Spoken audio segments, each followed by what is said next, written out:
नमस्कार, आकाशवाणी से प्रस्तुत है समाचार संध्या।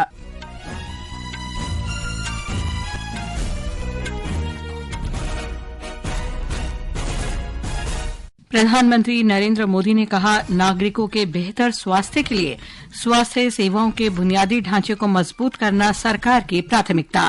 उन्होंने धन्वंतरि जयंती और 9वें आयुर्वेद दिवस के अवसर पर स्वास्थ्य क्षेत्र के विभिन्न परियोजनाओं का उद्घाटन किया। प्रधानमंत्री ने कहा, सरकार युवाओं को रोजगार के अधिक से अधिक अवसर उपलब्ध कराने के लिए प्रतिबद्ध।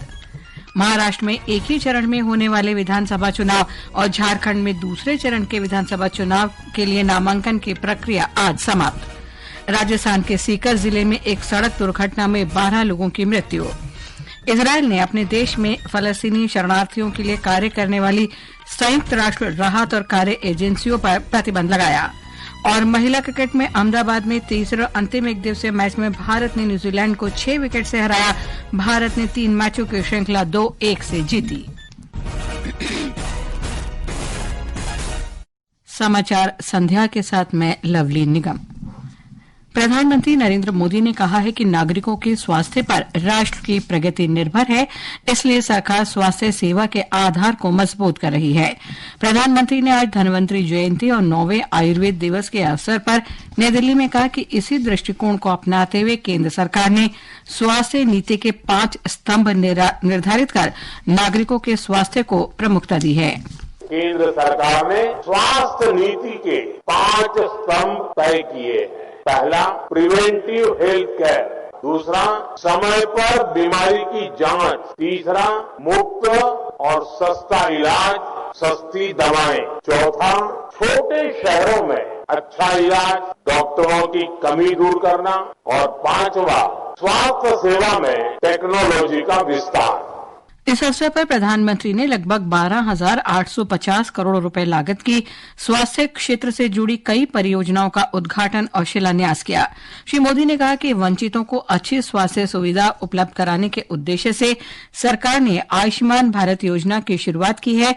इसके अंतर्गत वंचितों के स्वास्थ्य संबंधी खर्चों में से 5 लाख रुपए सरकार उपलब्ध कराएगी। प्रधानमंत्री ने आयुष्मान भारत प्रधानमंत्री जन आरोग्य योजना के अंतर्गत 70 वर्ष और उससे अधिक आयु के सभी वरिष्ठ नागरिकों के लिए स्वास्थ्य कवरेज का विस्तार भी किया। प्रधानमंत्री ने कहा कि पूरे देश में 2 लाख से अधिक आयुष्मान आरोग्य मंदिर स्थापित किए गए हैं। अगर कोई बीमार होता है तो उसे जल्दी जांच की सुविधा मिले, जल्दी इलाज शुरू हो सके। इसके लिए देश भर में 2 लाख से ज्यादा आयुष्मान आरोग्य मंदिर खोले गए हैं।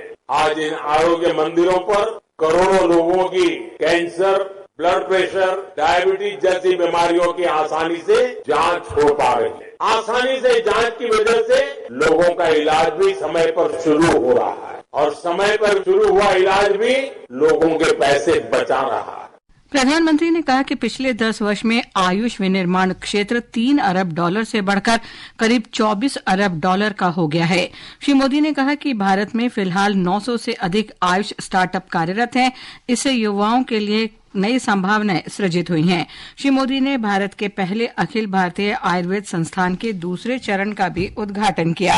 उन्होंने मध्य प्रदेश के मंदसौर, नीमच और सिवनी में 3 मेडिकल कॉलेजों का उद्घाटन किया। प्रधानमंत्री ने हिमाचल प्रदेश के बिलासपुर, पश्चिम बंगाल के कल्याणी, बिहार के पटना, उत्तर प्रदेश के गोरखपुर, मध्य प्रदेश के भोपाल, असम के गुवाहाटी और नई दिल्ली में विभिन्न एम्स में सुविधा सेवा का भी उद्घाटन किया।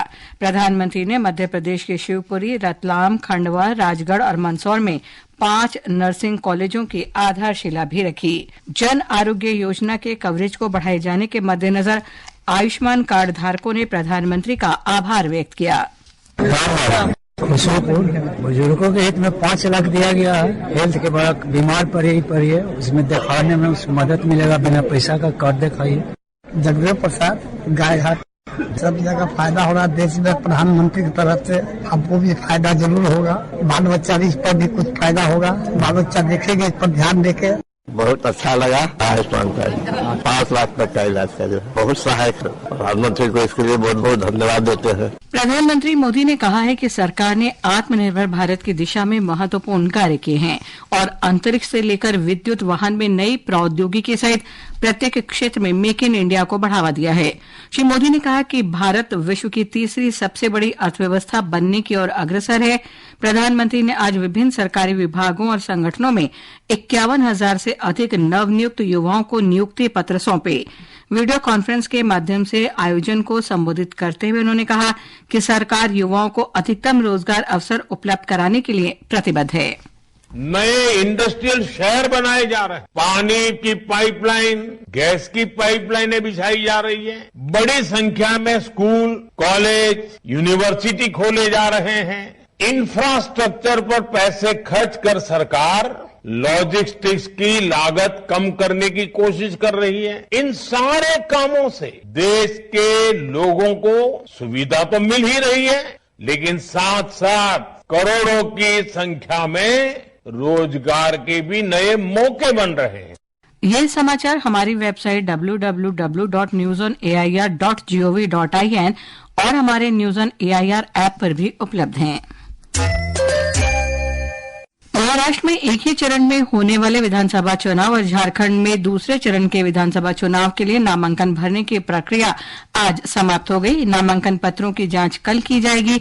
4 नवंबर तक नाम वापस लिए जा सकेंगे। राज्य की सभी 288 सीटों के लिए 20 नवंबर को मतदान होगा। मतगणना 23 नवंबर को होगी। एक रिपोर्ट। शिवसेना उम्मीदवार मिलिंद देवड़ा ने वर्ली से अपना नामांकन दाखिल किया। वे शिवसेना यूबीटी उम्मीदवार आदित्य ठाकरे के खिलाफ चुनाव लड़ रहे हैं। शिवसेना यूबीटी के उम्मीदवार अनिल गोटे और उनके प्रतिद्वंद्वी एमआईएम के फारूक शेख ने धुले शहर से अपना नामांकन दाखिल किया। कांग्रेस के दीपक ठाकरे ने नागपुर पश्चिम से और श्वेता महाले ने चिखली निर्वाचन क्षेत्र से अपना नामांकन भरा। महाराष्ट्र के पूर्व मंत्री नवाब मलिक ने भी आज एनसीपी की ओर से शिवाजीनगर मानखुर्द से अपना नामांकन दाखिल किया। अंकिता आप्टे, आकाशवाणी समाचार, मुंबई। झारखंड में विधानसभा चुनाव के दूसरे चरण के लिए नामांकन दाखिल करने की प्रक्रिया भी आज समाप्त हो गई। इस चरण में 38 सीटों के लिए 20 नवंबर को मतदान होगा। नामांकन पत्रों की जांच कल की जाएगी और उम्मीदवार 1 नवंबर तक नाम वापस ले सकते हैं। ब्यौरा हमारे संवाददाता से।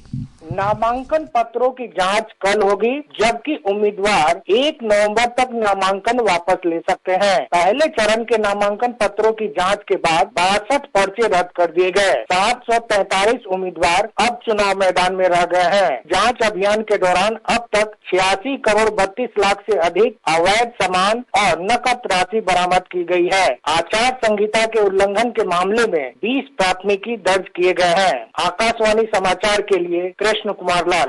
निर्वाचन आयोग ने कहा है कि हरियाणा विधानसभा चुनाव में अनियमितताओं के बारे में कांग्रेस के सभी आरोप निराधार हैं।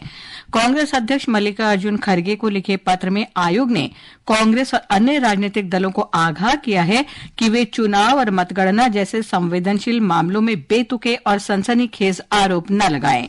आयोग ने कहा कि इस प्रकार के गैर जिम्मेदाराना आरोपों से लोगों में भ्रम की स्थिति पैदा होती है।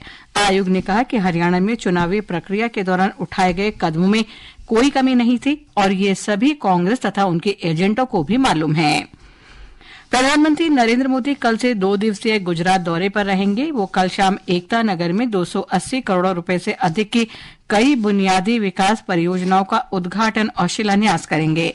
इन परियोजनाओं का उद्देश्य पर्यटन को बेहतर करना और क्षेत्र में स्थिरता को बढ़ावा देना है।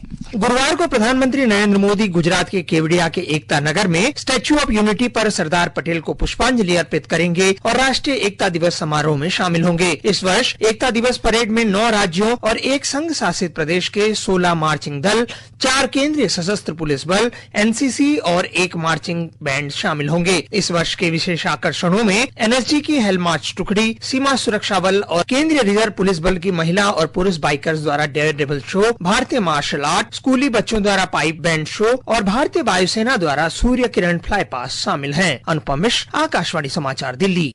गृह मंत्री अमित शाह ने आज नई दिल्ली के मेजर ध्यानचंद नेशनल स्टेडियम में रन फॉर यूनिटी दौड़ को रवाना किया। ये कार्यक्रम सरदार वल्लभ भाई पटेल की जयंती के अवसर पर आयोजित किया गया था। सरदार पटेल की जयंती 31 अक्टूबर को है। इस अवसर पर गृह मंत्री ने कहा कि आज भारत हर क्षेत्र में अग्रणी बनने की राह पर दुनिया के सामने मजबूती से खड़ा है और इसकी नींव सरदार पटेल ने रखी थी। देश के विभिन्न राज्यों में भी रन फॉर यूनिटी का आयोजन किया गया। श्रीलंका के कोलंबो में भारत के उच्चायुक्त संतोष झा ने सरदार वल्लभ भाई पटेल की 150वीं जयंती पर एक फोटो प्रदर्शनी का उद्घाटन किया। ये प्रदर्शनी भारत के लौह पुरुष और भारत की एकता के प्रमुख सरदार पटेल की जयंती पर आधारित है। राजस्थान के सीकर जिले में एक सड़क दुर्घटना में 12 लोगों की मृत्यु हो गई और 25 से अधिक घायल हो गए। एक निजी यात्री बस के चालक का नियंत्रण खोने पर बस के लक्ष्मणगढ़ में एक पुलिया से टकराने पर यह दुर्घटना हुई। बस सालासर से नवलगढ़ जा रही थी। मुख्यमंत्री भजनलाल शर्मा ने दुर्घटना पर दुख व्यक्त किया। उन्होंने घायलों को शीघ्र उपचार उपलब्ध कराने के निर्देश दिए। प्रधानमंत्री नरेंद्र मोदी ने राजस्थान के सीकर में बस दुर्घटना में मारे गए लोगों की मौत पर शोक व्यक्त किया है। उन्होंने प्रत्येक मृतक के परिजनों के लिए प्रधानमंत्री राष्ट्रीय राहत कोष से 2-2 लाख रुपए और घायलों को 50-50 हजार रुपए की अनुग्रह राशि देने की घोषणा की। प्रधानमंत्री ने एक सोशल मीडिया पोस्ट में सभी घायलों के शीघ्र स्वस्थ होने की कामना की। ये समाचार आकाशवाणी से प्रसारित किए जा रहे हैं। ताजा समाचार जानने के लिए आप हमारे social media handle @AIR news Hindi को फॉलो कर सकते हैं। इजरायल के नेसेट ने एक कानून पारित किया है जिसके तहत देश के पूर्वी हिस्सों में फलस्तीन शरणार्थियों के लिए कार्य करने वाली संयुक्त राष्ट्र राहत और कार्य एजेंसी को प्रतिबंधित कर दिया गया है। 120 में से 92 सदस्यों द्वारा समर्थित इस नए कानून को अमेरिका और कई यूरोपीय देशों के विरोध के बावजूद लागू किया गया था। इस कानून के तहत एजेंसी को इजरायली क्षेत्र में किसी भी प्रकार का प्रतिनिधित्व करने, सेवाएं प्रदान करने या गतिविधियों का संचालन करने से रोक लगाई गई है। रक्षा मंत्री राजनाथ सिंह ने फिर कहा है कि सरकार रक्षा के क्षेत्र में आत्मनिर्भर को बढ़ावा देकर रक्षा से संबंधित आयात को कम करने की दिशा में काम कर रही है। उन्होंने नौसेना के नाविक नवाचार और स्वदेशीकरण संगोष्ठी स्वावलंबन 2024 के तीसरे सत्र में ये विचार व्यक्त किए। सिर्फ पब्लिक सेक्टर ही भारत को आत्मनिर्भर बनाने के लिए प्रयासरत नहीं है, बल्कि प्राइवेट सेक्टर की भी उतनी ही बड़ी महत्वपूर्ण भूमिका है। और मैं तो यह मानता हूं कि यह प्राइवेट सेक्टर की भूमिका और आगे तेजी से बढ़ने वाली है। हमारी सरकार ने डिफेंस इंडस्ट्रियल इकोसिस्टम में प्राइवेट सेक्टर की भागीदारी को मजबूत करने का भरपूर प्रयास किया है। इसी तरह हमारे डीपीएसओ आत्मनिर्भरता के लक्ष्य को प्राप्त करने की दिशा में तेजी से आगे बढ़ रहे हैं। देश भर में आज धनतेरस का त्योहार हर्षोल्लास से मनाया जा रहा है। धनतेरस को धन त्रयोदशी और धनवंतरी जयंती के नाम से भी जाना जाता है। इस शुभ दिन लोग भगवान धनवंतरी, भगवान कुबेर और देवी लक्ष्मी की पूजा करते हैं। इस दिन लोग नई खरीदारी, विशेषकर सोने या चांदी की वस्तुएं और नए बर्तन खरीदने को शुभ मानते हैं। भगवान राम की नगरी अयोध्या में भव्य दीपोत्सव होने जा रहा है। प्रधानमंत्री नरेंद्र मोदी ने एक कार्यक्रम में कहा कि दिवाली के अवसर पर अयोध्या में भगवान श्री राम का मंदिर हजारों दियों से जगमगाएगा।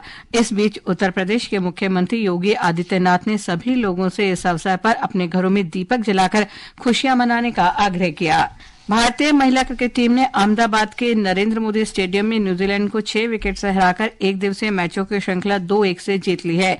न्यूजीलैंड ने भारत को 233 रन का लक्ष्य दिया था। जवाब में भारत ने 44वें ओवर में 4 विकेट के नुकसान पर 233 रन का लक्ष्य हासिल कर लिया। स्मृति मंधाना ने शतक बनाया। हरमनप्रीत ने भी शानदार अर्धशतकीय पारी खेली। इससे पहले न्यूजीलैंड ने टॉस जीतकर पहले बल्लेबाजी करने का फैसला किया। न्यूजीलैंड ने 49 ओवर और 5 गेंद में 232 रन बनाए और उनकी पूरी टीम आउट हो गई। भारत की तरफ से दीप्ति शर्मा ने 3, प्रिया मिश्र ने 2, रेणुका सिंह और साइमा ठाकुर ने 1-1 विकेट लिया। अंत में मुख्य समाचार एक बार फिर। प्रधानमंत्री नरेंद्र मोदी ने कहा, नागरिकों के बेहतर स्वास्थ्य के लिए स्वास्थ्य सेवाओं के बुनियादी ढांचे को मजबूत करना सरकार की प्राथमिकता है।